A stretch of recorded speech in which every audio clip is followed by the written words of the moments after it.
자, 오늘 거짓 복음이라는 제목 가지고 하나님 말씀 전하도록 하겠습니다. 사이비라고 하는 이 말을 많이 들어보셨을 겁니다. 이 말의 뜻은 겉으로는 비슷하나 본질은 완전히 다른 가짜라는 뜻을 가지고 있습니다. 요즘 교회에서도 이 사이비 복음이 많은 것이 현실입니다. 복음은 영혼의 생사를 가르는 문제이기 때문에 우리는 이에 진지하고 엄중하게 대처해야 합니다. 다른 복음, 거짓 복음으로부터 우리를 지켜야 합니다. 사도 바울이 이것을 위해서 생사를 걸고 복음을 지켰습니다.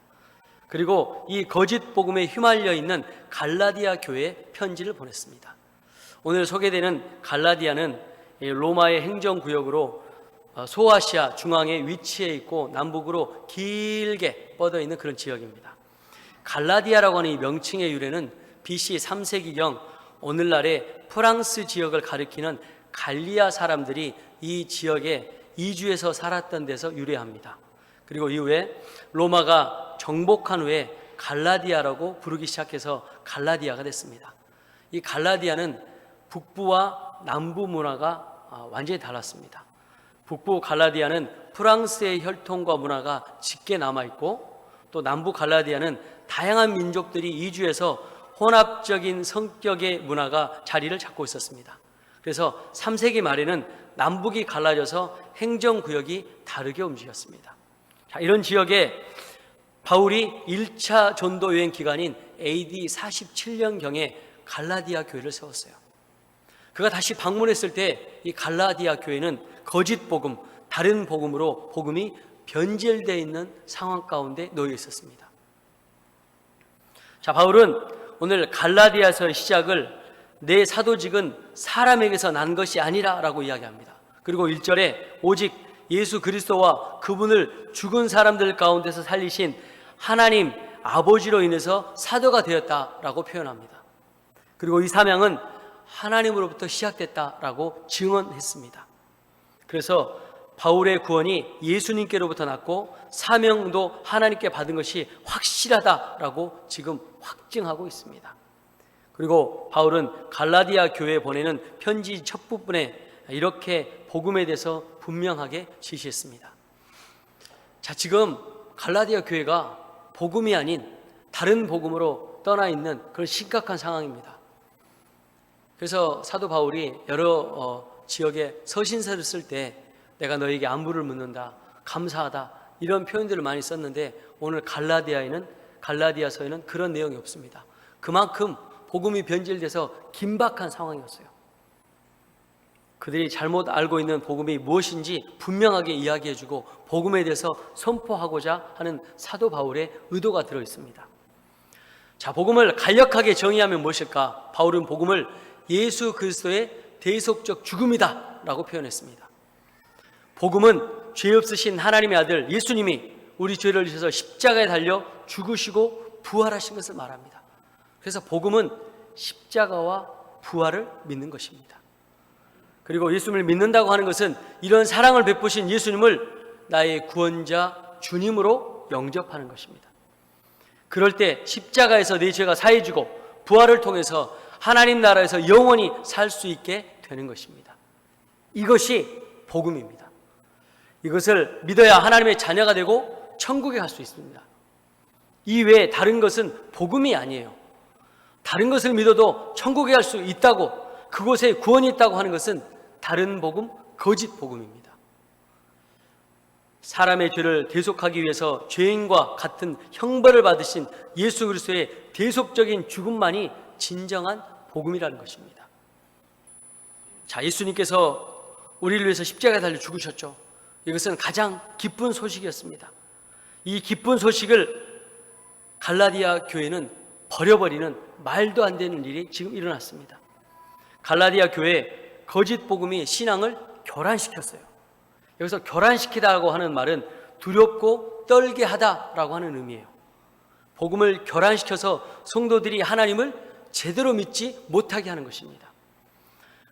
복음은 이렇게 심판받을까 봐 두렵고 떨리는 게 아니에요. 오히려 복음은 죄인된 우리에게 하나님의 은혜와 평강을 선물로 줍니다. 그리고 하나님의 자녀가 되는 권세를 선물로 줍니다. 그래서 하나님의 자녀는 이제 심판이 아닌 영생으로 말미암아 하나님 앞에 기뻐하는 것입니다. 또한 갈라디아에 나타나는 이 거짓 복음은 그리스도의 복음을 변형시켰다라고 표현합니다. 그리스도가 아닌 곳에서도 구원이 있다라고 하는 말이에요. 예수님의 구원도 필요하지만 이것으로 부족해서 우리는 유대교가 믿는 모세의 할례와 율법을 받아야, 믿어야 온전히 구원을 이룰 수 있다라고 복음을 변형시켰습니다. 오늘날에도 예수님이 우리를 위해서 십자가에 죽은 것만으로는 구원이 부족하다 가르치고 있습니다. 아니, 어떻게 죄가 없으신 하나님의 아들 예수님이 우리 죄를 위해서 십자가에 달려 죽으셨는데, 우리 죄를 깨끗게 하셨는데 무엇이 또 부족하다라는 것입니까? 그분은 하나님의 아들이시고 죄가 없으신 구원자인데 무엇이 부족하다라는 것이에요. 오히려 모세의 할례와 율법이 더 중요하다고 가르쳤던 것처럼 우리의 선행, 우리의 노력이 구원받는 데 더 중요하다라고 가르치고 있습니다. 이것이 거짓 복음입니다. 구원받지 못하도록 만드는 사탄의 전략이에요. 이것이 사입이에요. 겉으로는 비슷하지만 본질은 완전히 다른 가짜입니다. 더 심각한 것은 이 거짓 복음, 다른 복음을 믿으면 천국에 갈 수 없다는 사실입니다. 이것이 가장 심각한 거짓 복음, 다른 복음의 결과입니다. 거짓 복음은 천국이 아닌 지옥으로 우리의 영혼을 인도합니다. 얼마나 허망한 일입니까? 그래서 우리는 거짓 복음에서 돌아서야 합니다. 지금도 잘못된 신학자와 목회자가 거짓 복음을 말하고 있습니다. 그들은 오직 예수 그리스도를 믿음으로만 죄 사함을 받고 하나님께 나아갈 수 있다는 사실을 부정한 채 인간의 선행과 종교적인 행위를 강조합니다. 십자가는 구원을 받기는 하지만 여러 가지 중에 하나다라고 이야기하죠. 그래서 단순히 구원받는데 약간의 수식어 정도로 십자가를 생각합니다. 그리고 십자가에 구원에 인간적인 것들을 마구 넣어서 섞습니다. 십자가 은혜 앞에 감사함으로 엎드리는 것이 아니라 자신의 선행과 종교적인 열심을 나열하면서 하나님께 이 일들을 보상해달라고 요구하는 것입니다. 자, 교회는 이런 흐름에 과감하게 돌아서야 합니다. 교회가 받은 대속의 복음은 생명의 복음입니다. 천국을 선물로 받게 되는 복음입니다. 이 생명은 영원히 변하지 않습니다. 창세기부터 요한계시록까지 성경은 복음에 대해서, 구원에 대해서 기록하고 증거한 책입니다. 선행과 노력으로, 우리의 헌신으로 구원받을 수 있다. 어디에 기록되어 있습니까? 예수 그리스도의 십자가의 대속의 복음만을 붙잡으십시오. 예수님의 십자가와 부활을 믿는 것 외에는 다른 것을 믿어도 구원받는다는 거짓말에 속지 마십시오. 거기에는 구원이 없습니다. 오랫동안 로마 카톨릭은 부패와 타락의 길을 걸었습니다. 구원자이신 예수님의 십자가와 상관없이 성당의 건축물과 교황의 권위로 구원받을 수 있다고 가르쳤습니다. 성경보다 교황의 가르침이 더 위에 있었습니다. 그래서 면죄부 같은 걸 돈 주고 팔게 되는 사악한 죄를 범하게 된 거죠. 예수님의 십자가로 우리 죄가 용서받을 수 없고 자기들이 찍어낸 면죄부를 돈 주고 사면 죄사함을 받을 수 있다, 이렇게 가르친 겁니다. 이에 마틴 루터는 교황청을 향해서 95개조 반박문을 비텐베르크 성당에 붙였습니다.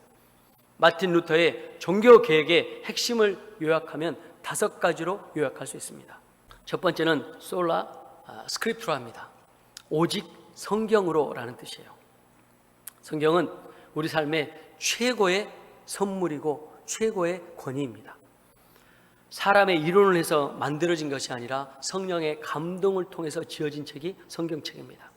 그래서 우리는 성경을 사람의 말로 받지 않고 하나님의 말씀으로 받는다라고 데살로니가전서 2장 13절에 이야기하고 있습니다. 그래서 성경은 믿음이 흔들릴 때 우리의 믿음을 붙잡아 주시고 구원의 길로 안내하는 안내자의 역할을 하고 있습니다. 자, 두 번째, 솔라 그라시아입니다. 오직 은혜로라고 이야기합니다. 사람의 선행, 노력으로 구원받는 것이 아니라 오직 하나님의 선물인 은혜로만 구원받을 수 있다라고 정확하게 마틴 루터가 이야기하고 있습니다. 그래서 하나님의 주권적인 은혜는 사람의 이 행위로, 사람의 노력으로 나오는 것이 아니라 전적인 하나님의 은혜임을 선포하며 사람의 교만함을 깨트립니다. 자, 세 번째는 솔라 크리스토스입니다. 오직 그리스도로. 오직 그리스도만이 우리의 중보자시고 구속자시고 구원자이십니다. 하나님은 한 분이시고 또 하나님과 사람 사이에 중보자도 한 분이시니 곧 사람이신 그리스도 예수라. 디모데전서 2장 5절에 정확하게 이야기하고 있습니다. 그래서 예수님을 나의 구원자 주님으로만 믿어야 우리가 구원받을 수 있다는 것이죠. 자, 네 번째는 솔라 피데, 오직 믿음으로. 예수님을 믿는 믿음만이 하나님에 의해 자신의 모든 죄의 죄척으로부터 의롭게 되어 의롭다함을 받을 수 있는 수단이 된다는 것이죠. 그래서 예수님을 믿어야만 우리는 천국 갈 수 있는 거예요. 예수님을 믿어야만 하나님 안에서 열매를 맺을 수 있는 겁니다. 자, 마지막은 솔라 데오 글로리아, 오직 하나님께 영광을 돌리는 거예요. 자, 영광은 우리를 창조하시고 구원하신 하나님께만 드려야 됩니다. 이사야서에는 우리를 지으신 목적이 하나님께 영광 돌리기 위해서 지었다라고 기록하고 있습니다. 그래서 사람의 생각으로 또 하나님의 영광을 사람이 가로채면 안 되는 것이죠. 그래서 우리는 하나님 안에서 또 모든 것을 행하시도록 하시는 하나님의 은혜 앞에 겸손하게 서야 돼요. 그리고 하나님께서 우리를 통해서 일하시면 그 마지막의 고백은 하나님께서 하셨습니다. 하나님만 영광받아 주시옵소서. 그 고백으로 하나님 앞에 서는 것입니다. 오직 성경, 오직 그리스도, 오직 은혜, 오직 믿음, 오직 주께 영광, 바로 예수 그리스도를 믿는 구원에서 나오는 우리의 신앙의 고백입니다. 마르틴 루터는 구원은 하나님께 있고 예수님의 십자가와 부활을 믿을 때 구원을 받을 수 있고 하나님께 영광 돌리는 삶을 살 때 믿음으로 승리의 삶을 살 수 있다라고 분명하게 이야기했습니다. 자, 그렇습니다. 예수님 위에 다른 것에 구원이 없어요. 분명한 신앙의 고백으로 우리가 거짓 복음, 다른 복음을 구별해야 되고 배척해야 합니다. 자, 이 다른 복음은 시대마다 교묘하게 이 모양새를 바꿨습니다. 그리고 사람이 죄인인 것을 부정합니다. 하나님의 형벌을 조롱합니다. 결국 사람들은 이 거짓 복음의 심판을 받게 되었습니다. 결과가 드러났잖아요. 거짓 복음에 하나님의 저주와 심판이 임한다. 오늘 9절 10절에 분명하게 기록하고 있습니다. 만일 다른 사람에게 거짓 복음을 제시하거나 그것을 믿고 따른다면 그 사람도 저주를 받을 것이다. 그렇게 이야기합니다.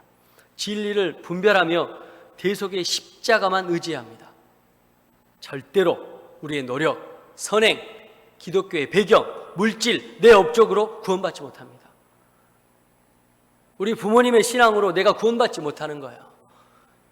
구원받을 수 있는 기회는 많아지겠죠. 그러나 구원받을 수는 없다는 것이죠. 그래서 천국은 믿음으로 가는 나라입니다. 예수님을 믿을 때 갈 수 있는 나라입니다. 요한복음 3장 3절에 사람이 거듭나지 아니하면 하나님 나라를 볼 수 없다라고 이야기했습니다. 율법을 가르친 산헤드린 공회인이었던 니고데모도 예수님을 하나님의 아들로 믿지 못하니까 구원받지 못하는 거예요. 성경을 가르치는 학자가 메시아를 못 알아봤어요. 그런데 그가 예수 믿고 거듭나게 되어 하나님의 자녀가 되었습니다. 올 여름에 우리가 집중하고 있는 것은 복음입니다. 다음 세대에 집중하고 있는 것도 복음입니다. 우리가 어느 순간 기독교 문화에 있기 때문에 나는 예수 믿는다 착각할 수 있다는 사실이에요. 자, 그럼 우리가 어떻게 구원을 받을 수 있을까요? 예수님을 믿고 회개해야 합니다. 이 회개를 헬라어로 메타노니아라고 이야기합니다.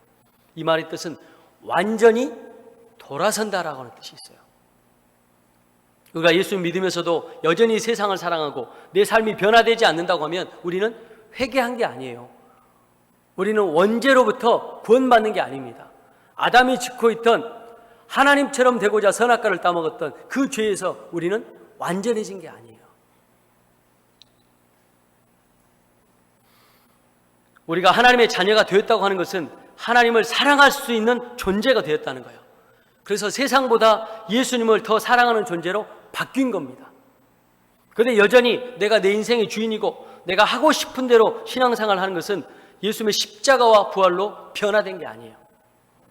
성경은 이런 사람에 대해서 마태복음 7장 27절에 정확하게 이야기합니다. 나더러 주여 주여 하는 자마다 다 천국에 들어갈 것이 아니요 다만 하늘에 계신 내 아버지의 뜻대로 행하는 자라야 들어가니라. 아멘. 제가 오늘 조금 말씀을 좀 세게 전하고 있습니다. 그러나 거짓 복음, 다른 복음과는 다르게 제가 분명하게 전해야 될 사명이 있는 사람입니다. 예수님 믿고 하나님의 자녀가 됐다고 하면 회개의 열매로 내 삶이 변화되어야 됩니다.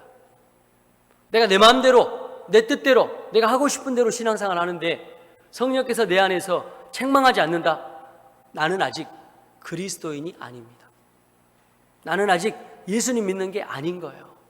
정확하게 이야기합니다. 저는 불신자로 살아봤고 하나님 믿지 않고 하나님 믿는 사람을 대적했습니다. 그리고 고등학교 2학년 때 친구 소개로 교회를 다녔어요. 교회만 다닌 거예요. 그리고 서울신학대학교에 들어갔습니다. 서울신학대학교를 다니고 신학생이니까 나는 구원받았다, 하나님의 자녀다, 저는 그렇게 착각하며 믿고 있었습니다.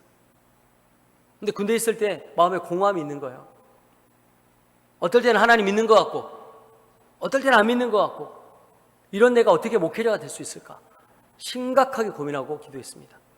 그리고 전역 후에 하나님, 이런 구원의 확신이 없으면, 내가 하나님의 자녀가 되는 확신이 없으면 저는 목회를 못하겠습니다.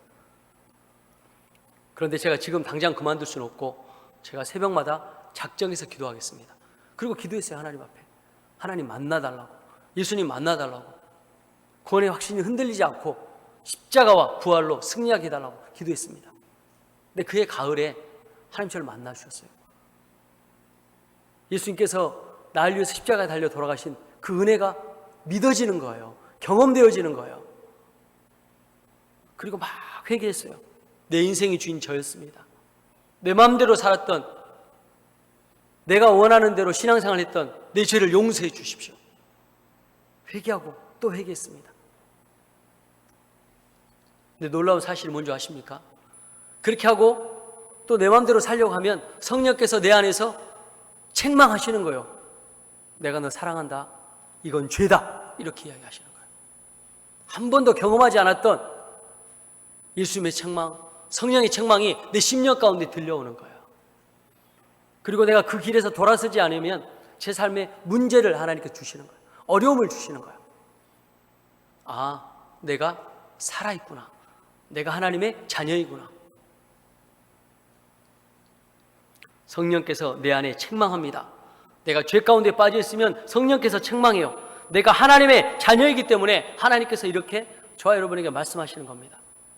이런 회개가 없이 교회를 다니게 되면 어떤 결과를 갖게 되냐? 바리새인이 되고 사두개인이 돼요. 종교인이 되는 거예요. 크리스찬이 되는 게 아니라 종교인이 됩니다. 예수님의 십자가의 은혜는 없고 율법만 가득 남아 있습니다. 종교적인 행위만 남아 있습니다. 이걸 가지고 다른 사람들을 판단합니다. 분란을 일으킵니다. 이런 사람들은 결코 구원받지 못합니다. 기독교는 종교가 아니에요. 기독교는 관계입니다. 하나님과 나와의 관계예요. 우리 옆에 있는 분들에게 인사하겠습니다. 하나님께서 당신을 사랑하십니다. 네. 분명합니다. 하나님께서 당신을 사랑하십니다. 하나님께서 저를 사랑하십니다. 하나님께서 여수 성결 가족들을 사랑하는 줄 믿습니다. 기독교는 관계입니다. 하나님은 나의 아버지가 되시고 나는 하나님의 자녀가 되는 관계입니다. 예수님이 나의 구원자이시고 주님입니다. 메시아가 된다는 사실이에요. 관계는 뭡니까? 서로 의사소통이 되는 거예요. 내가 잘못했을 때 성령께서 책망하시는 것처럼, 내가 하나님의 기쁨이 될 때 내가 너를 사랑한다라고 하나님 나에게 말씀하신 것처럼 관계, 의사소통이 되는 것입니다. 내 안에 하나님이 계시다면 우리는 늘 회개하고 하나님 뜻대로 살게 됩니다. 사랑하는 여수성결 가족 여러분, 여러분이 믿는 복음은 살아있는 복음입니까? 아니면 율법입니까? 누가 거짓 복음을 진리라고 말했습니까? 사도나 천사라도 거짓 복음을 말하면 저주받는다, 오늘 말씀에 분명하게 기록하고 있습니다. 그래서 우리는 다시 복음으로 돌아가야 합니다. 우리를 구원하신 복음으로 내가 사랑하는 예수님께로, 내가 사랑하는 하나님께로 돌아가야 합니다. 하나님을 내 아버지라 부르며 그 사랑에 감격해야 되는 거예요. 주일날 와서 앉아있고 그냥 가는 게 아니라 하나님께 영광 돌리고 하나님 찾으시는 예배자가 되기 위해서 하나님 사랑한다 고백하는 겁니다. 내가 사랑하는 복음을 날마다 찬양하는 것입니다. 바울이 오늘 갈라디아서를 통해서 우리에게 이렇게 사는 것이 믿음이다라고 갈라디아 2장 20절에 정확하게 말하고 있습니다. 자, 제가 봉독하겠습니다. 내가 그리스도와 함께 십자가에 못 박혔나니 그런즉 이제는 내가 산 것이 아니오 오직 내 안에 그리스도께서 사신 것이라. 이제 내가 육체 가운데 사는 것은 나를 사랑하사 나를 위하여 자기 자신을 버리신 하나님의 아들을 믿는 믿음 안에서 사는 것이라. 아멘. 내가 사는 게 아니에요. 내 안에 예수 그리스도가 사시는 거예요. 나를 사랑하사 나를 위해서 자기의 목숨을 버리신 예수를 믿는 그 믿음 안에 사는 겁니다. 이게 복음이에요. 제가 이 복음을 경험하고 하나님을 만나고 성령께서 제게 만나 주셨어요. 그리고 그때부터 지금까지 하나님은 한 번도 나를 떠나거나 버리신 적이 없으세요. 내가 하나님 마음을 아프게 할지라도 하나님 나를 기다려 주셨고 나를 사랑한다 고백하시고 나를 품어 주셨어요. 낮의 해와 밤의 달로부터 지켜주셨고 또 이렇게 여수성결교회에서 우리 사랑하는 원로 목사님, 우리 사랑하는 성도님들과 함께 신앙생활 할 수 있도록 기회를 주시잖아요. 이 하나님은 좋으신 하나님이 아니라 최고의 하나님이에요. 여러분, 십자가와 부활로 돌아오십시오. 복음으로 돌아오십시오. 다른 거 믿지 마십시오. 다시 시작할 수 있습니다. 하나님께서 여러분을 사랑하십니다. 회개하십시오. 오직 예수님을 내 구원자 주님으로 믿으십시오. 거기에만 우리를 천국으로 인도하는 구원이 있습니다. 이 복음으로 하나님의 자녀로 살아가는 은혜가 넘치는 우리 사랑하는 여우성결 가족 되시길 주님의 이름으로 축원합니다. 기도하겠습니다.